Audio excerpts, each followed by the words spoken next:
First setting for AutoCAD before drawing. First of all, set unit, type UN, click enter and set here in type engineering. If you are a civil engineer,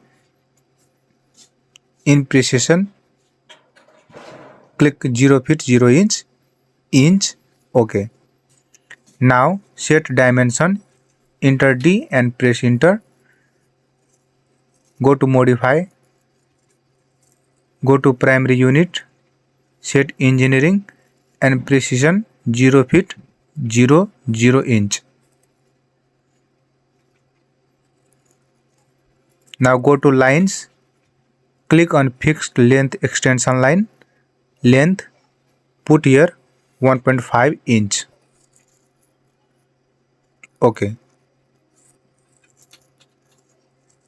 Now set current, close. Now you have to set the limit. For this, enter limits, enter and put here first of all 0, 0, enter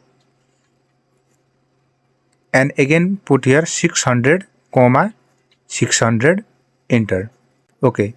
Now you have to set zoom, type Z and enter A, enter.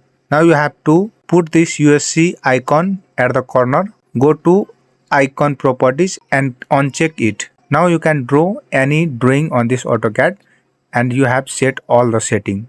Please like and subscribe this.